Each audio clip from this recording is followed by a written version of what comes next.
Or is this just a made-up fisherman's tale, and no more real than this photo recreation of what it might have looked like?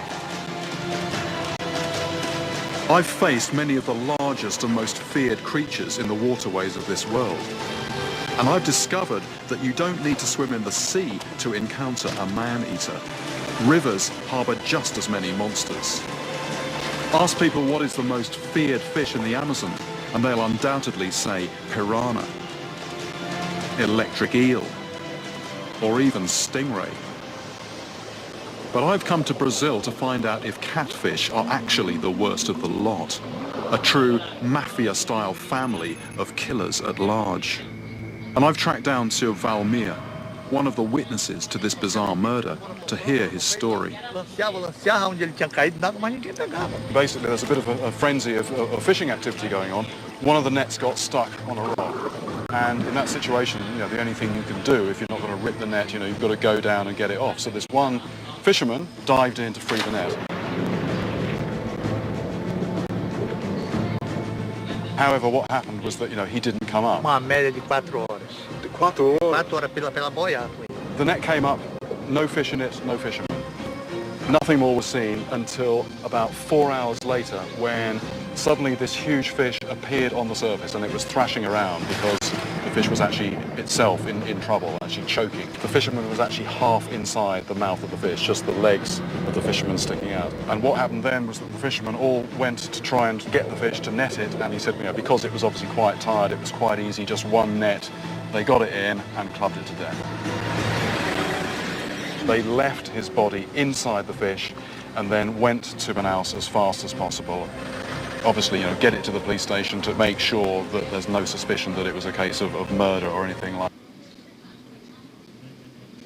that. 40 centímetros. 40 centímetros. The mouth, about 40 centimetres across, so that's a couple of foot across, but he says it opens up more, so sort of maybe 2.5 foot. This was a pretty monstrous fish and a pretty horrific end for that particular fisherman.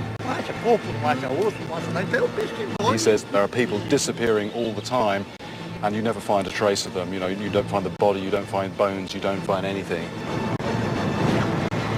Even having heard this horrific story from an eyewitness, someone who was actually there, seeing this monstrous fish with the fisherman's feet just poking out of the mouth, I still find it really hard to believe that there are fish here capable of doing that. And what I want to do is actually see with my own eyes how big the fish are in these Amazon rivers. I think the first thing I've got to do is go back to where this story all started and actually go myself to the scene of the crime.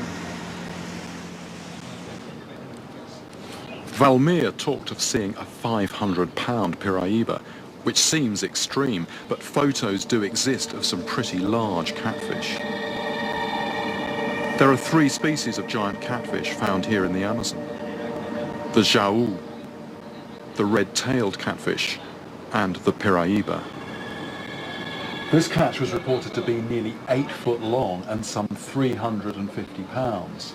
But maybe, as Valmir suggests, there are even bigger monsters out there, and if I follow his leads, perhaps I'll get to catch a man-eater of my own. After travelling for 12 hours, I reach my destination, a river junction up a tributary of the Amazon. As far as I can gather, this is the scene of the crime. And what's interesting is this is a very obvious meeting of the waters. You can see it so clearly because the 2 rivers that meet here are different colours. One is muddy white water, one is black water. According to the locals, large catfish wait in ambush at river junctions like this to predate on smaller fish travelling downriver. Because I'm after a pretty monstrous fish, I'm using monstrous tackle. I've got a huge forged steel hook on the end attached to a length of wire, and then I've got about 300 yards of very strong line. Okay. And this rod, you'd normally only see this on a boat out in the open ocean, the kind of thing you'd use to catch marlin, tuna, that kind of thing, but I'm using this stuff in fresh water. People only think of predatory fish living in the sea, but here I am about 1,000 miles from the ocean, staking out a crime scene to catch a man-eater.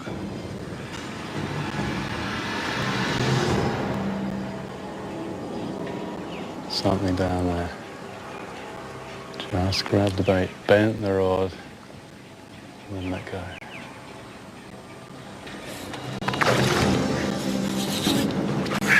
That's a fish on, that's a fish on. It's taking line. Taking line, taking. Feels pretty sizable.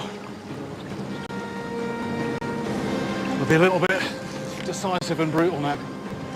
Fish doesn't want to know though, doesn't want to know. Going down.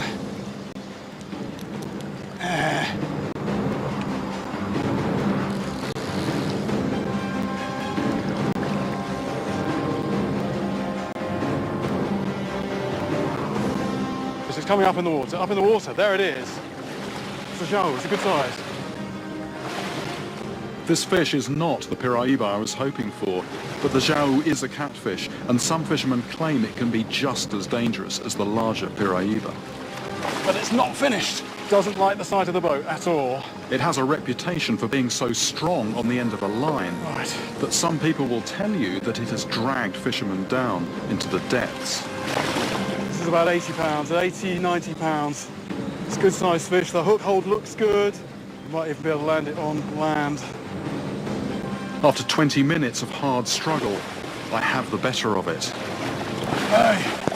And my goodness, feeling the strength of this thing. I wouldn't want that around my ankle or, you know, I wouldn't want to be head first down the mouth or something like that either.